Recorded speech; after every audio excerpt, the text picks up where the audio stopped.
professora Fabiana, esse é o curso básico de espanhol do IPED.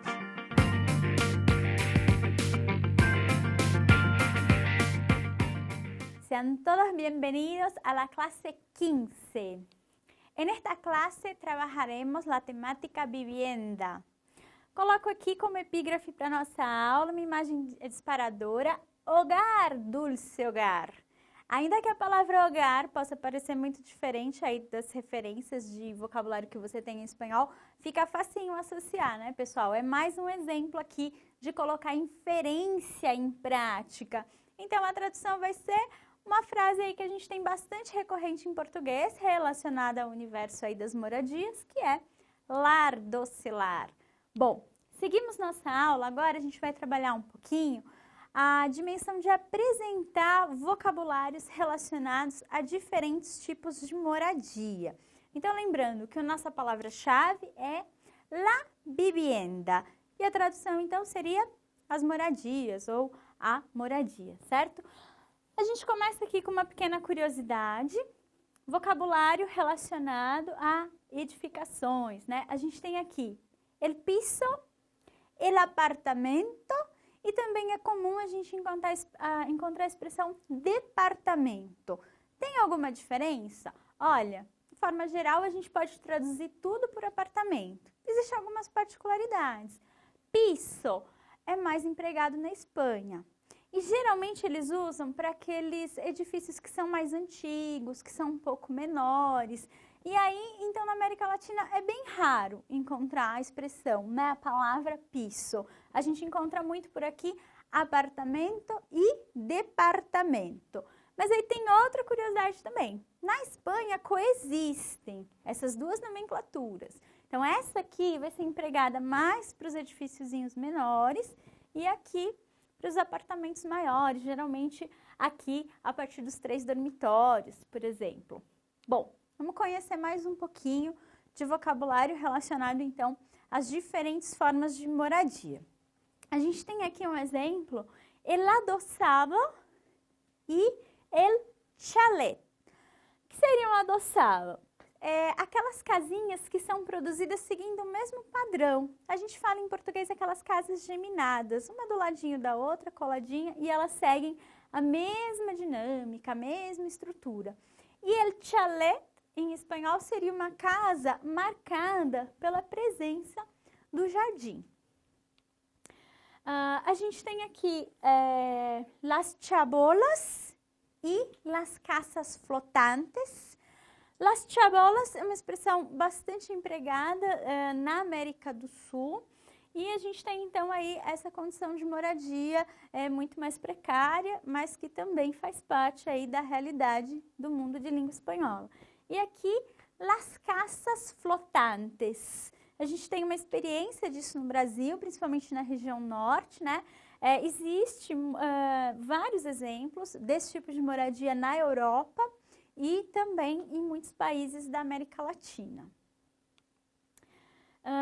Para fechar aqui esse primeiro bloquinho, trazendo aí os tipos de moradia, apresento para vocês la finca ou la chacra, que está relacionada aí à casa no campo, ao ambiente rural. A gente pode trazer como tradução chácara, né? E como tradução também chácara e sítio, certo?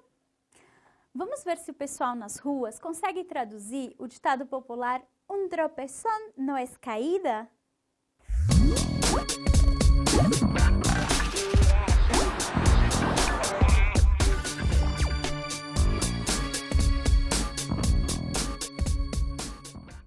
Um tropeço não é caída.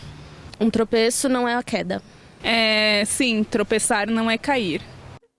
Un tropeçón no es caída tem como tradução literal que um tropeção não significa uma queda, um tropeção não é uma queda. Como a gente já conversou em alguns momentos do nosso curso, essa ideia de provérbio, de ditado popular, sempre traz aí algum aspecto da cultura popular, né? Então a ideia é a seguinte: você passa por uma situação difícil, uma situação desafiadora, algo que você acha muito ruim, metaforizado aí pela ideia do tropeção. Pois é, saiba que isso não significa algo sempre tão ruim. Às vezes é uma forma desafiadora de você vencer aí alguma circunstância difícil, né? Você se reequilibrar, literalmente, tá? Então, fica aí mais um conhecimento acerca da cultura popular na língua espanhola. Bom, vamos avançar agora retomando e ampliando algumas palavras em relação aos tipos de moradia. Então, coloco aqui uma pequena lista e a ideia é fazer a leitura em espanhol. Você que me assiste, acompanhe essa leitura, repita para treinar um pouquinho de pronúncia. Vamos lá, então. Casa, mansión, ático, palácio, choza. Vamos à tradução? Casa, facinho, transparência com português. Mansión, facinho também, transparência com português. Ático, seria aquela casa, né, mais luxuosa, né, a condição ali da cobertura. Palácio, transparência com português, facinho traduzir. E choza, que seria a choça, aquela casa lá do ambiente rural, com outros materiais, não necessariamente cimentos, tijolos, etc., né? Algo mais natural. E aí o que é interessante? Que aqui você já consiga expressar, né, numa situação comunicativa, aspectos relacionados à sua moradia. Em português a gente usa o verbo morar, eu moro. De vez em quando a gente usa eu vivo, né? Por exemplo, eu moro em São Paulo, eu vivo em São Paulo. Esse verbo morar, ele não existe em espanhol, nenhuma das acepções. A forma de apresentar vai ser sempre pelo verbo vivir. Então, vivo en una casa, vivo en una mansión, vivo en un ático, vivo en un palacio e por aí sigue. Então, é importante que aqui você já separe, porque é uma matriz comunicativa e que você já vá treinando, então, com o vocabulário que mais se adequa aí à situação de apresentação do seu lar, ok? A gente vai aprender, a partir de agora, las partes de la casa, que em espanhol são conhecidas como las habitaciones. Então, a gente tem aqui um outro falso cognato. Veja bem, habitações em português é a moradia de uma forma geral, né? A casa de uma forma geral. Em espanhol, habitaciones seria, então, as partes, os cômodos da casa. Bom, el salón, a imagem, né, autoexplicativa, nem precisa da tradução literal. La cocina, tem a proximidade com o português, tem a imagem, você já consegue fazer aí a tradução rapidinho, tenho certeza disso. Mais uma imagem, el comedor. Então, aqui é legal, né? A gente pensar que conhecer as palavras é conhecer um pouquinho da cultura daqueles que têm essa palavra na sua matriz aí, na sua língua mãe. Então, em muitas casas, em muitas residências tradicionais do mundo hispânico, é comum a salinha de jantar, que é el comedor, né? A gente traduz como sala de jantar, mas é um espaço em que não só no jantar, mas em geral as pessoas se unem para fazer as suas refeições. E aqui, el cuarto de baño, não? O espaço aí que a gente vai fazer a tradução literal por banheiro, ok? Pessoal, vamos acompanhar uma simulação?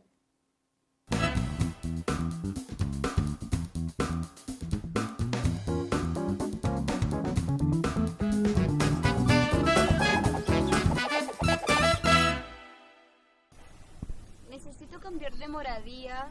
Estoy un piso muy pequeño. ¿Cómo es tu casa, Regina? Yo vivo en un apartamento en el centro de mi ciudad. En mi edificio hay 10 plantas y vivimos en la número 8. Mi jefe es grande, tiene una cocina, un comedor, 3 cuartos de baño y 4 dormitorios. Vivimos mis padres, mi abuela, mi hermana y yo. Y además tenemos un perro y 2 cachorros de gato. Vamos vê-la novamente? Necesito cambiar de moradía. Estoy en un piso muy pequeño. ¿Cómo es tu casa, Regina? Yo vivo en un apartamento en el centro de mi ciudad. En mi edificio hay 10 plantas y vivimos en la número 8. Mi jefe es grande, tiene una cocina, un comedor, 3 cuartos de baño y 4 dormitorios. Vivimos mis padres, mi abuela, mi hermana y yo. Y además tenemos un perro y 2 cachorros de gato. Seguindo nosso trabalho com ampliação de vocabulário relacionado às partes da casa, relacionados à moradia, queria compartilhar com vocês mais um pouquinho de las habitaciones. El dormitorio, el jardín, el garaje. Vamos parar aqui para treinar um pouquinho a pronúncia. Olha só, aquele sonzinho do R que costuma dar um trabalho para nós nativos, falantes do português. El garaje. El garaje. Ok? Seguimos aqui, partes mais agradáveis da casa. Vamos lá. La piscina o la paleta o alberca. Todas essas palavras a gente tem aí como tradução literal, piscina. De novo, é um daqueles casos de palavras que variam muito de uma região para outra. La piscina é muito comum na Espanha. La paleta na Argentina e alguns países vizinhos, alguns países próximos. Alberca na Colômbia e alguns outros países também da América. A gente já conheceu os tipos de casa. A gente conheceu as partes mais recorrentes nas casas. Agora a gente vai conhecer um pouquinho de vocabulário relacionado aos móveis, né? A mobília da casa. Em espanhol, los muebles. Mesa e sillas. Ou mesa e sillas. Lembrem-se que aqui é uma questão de opção. O que é mais fácil, o que você acha mais bonito, com qual você se identifica mais, né? Mesa e sillas ou mesa e sillas. Seguimos. Los muebles. Armario, la nevera, sofá, sillón ou sillón. A gente tem aqui para fazer a tradução facinho, né? Sofá e aqui aquele mais específico, né? A poltrona. Seguimos. Cama, mesitas de noche e armário. Acho que o vocabulário que mais ressalta aqui é essa ideia, né? Mesitas de noche. E a tradução, criado mudo, ok? Aqui já é um momento de você colocar em ação um pouco de tudo que a gente trabalhou ao longo desta aula. Vamos aprender a fazer agora uma descrição de uma casa. A gente vai usar como ponto de referência a imagem aqui de uma planta. Então, vamos lá? Passando para a leitura em espanhol, então. Descripción. Esta casa tiene un salón, un comedor e 2 dormitorios. A ideia é que aqui você perceba que a gente já inseriu outra situação comunicativa, uma situação de apresentação do lar, apresentação aí de uma casa, de um apartamento. O que é interessante? Que você já consiga mobilizar aqui o vocabulário relacionado às partes da casa. Então, uma sugestão é que você faça esse exercício preenchendo aqui, não com a imagem, mas com a sua própria casa. Então, vamos treinar mais uma vez. Esta casa tiene, pode ser este piso tiene, este apartamento tiene, depende aí do que você tem, de qual é a sua moradia. E aí você vem jogando, tanto com o numeral 1, 2, 3, como com as partes. Uma cocina, um comedor, um salão, enfim. Explorar um pouquinho esse vocabulário para colocar em ação os conteúdos que a gente estudou até então. Vamos ver agora uma simulação?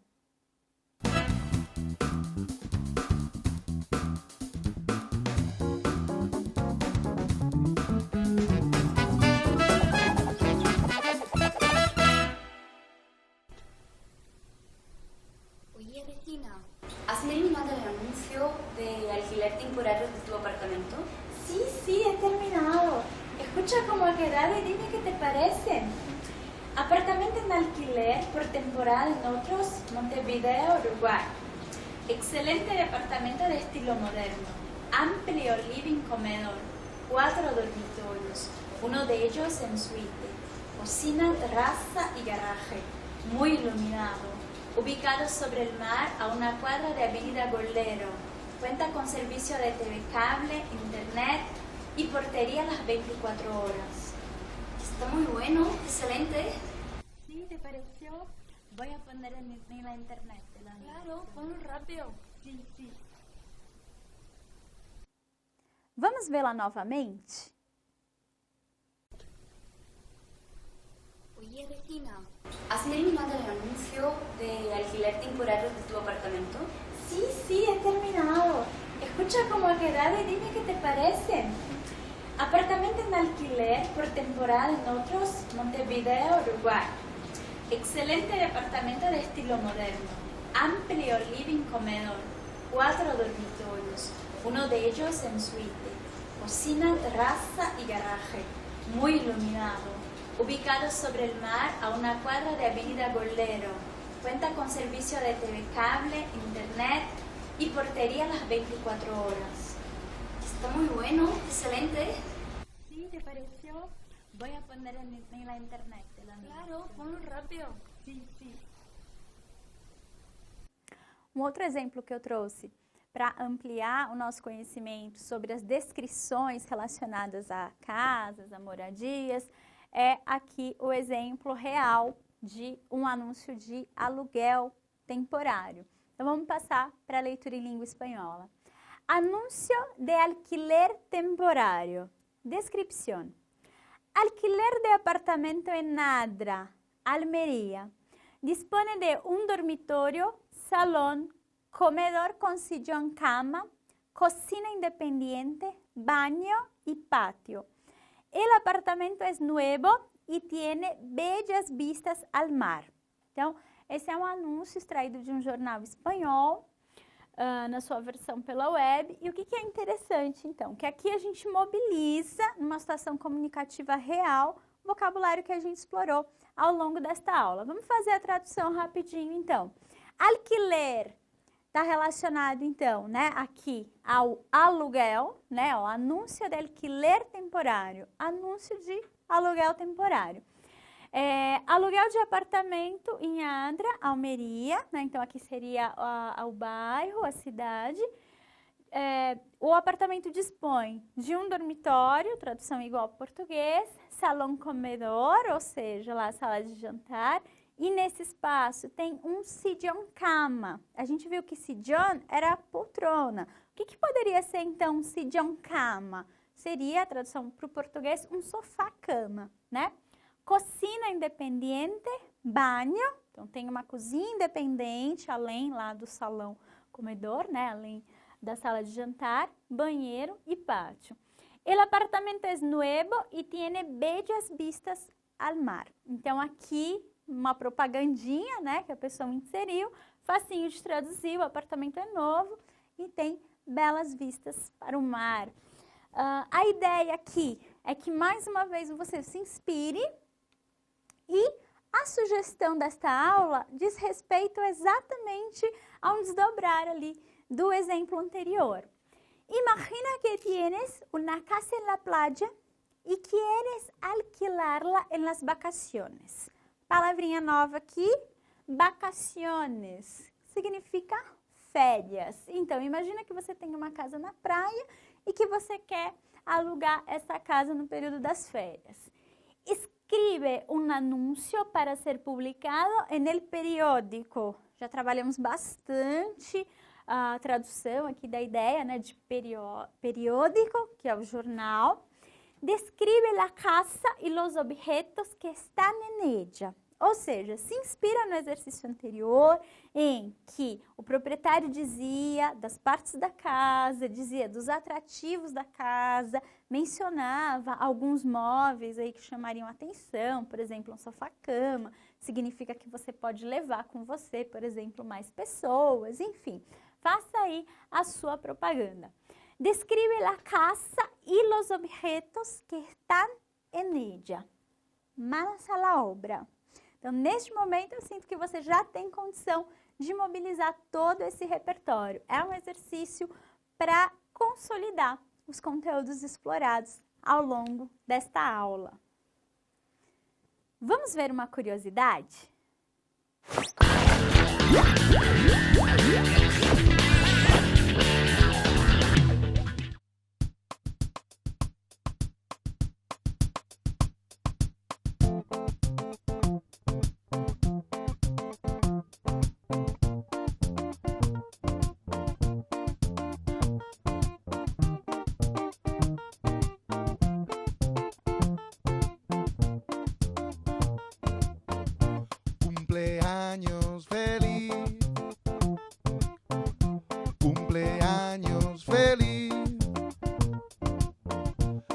Te deseamos todos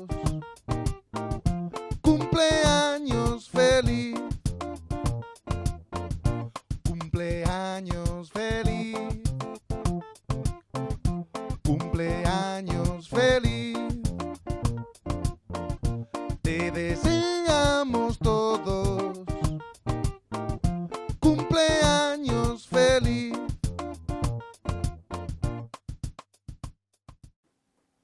¿Qué has aprendido en esta clase? En esta clase trabajamos tipos de vivienda, partes de la casa, muebles e descrição de casas. Eu espero que vocês tenham gostado da aula, foi uma aula com bastante conteúdo, bastante vocabulário novo. Espero também que vocês tenham gostado do curso, afinal de contas, essa é a nossa última aula.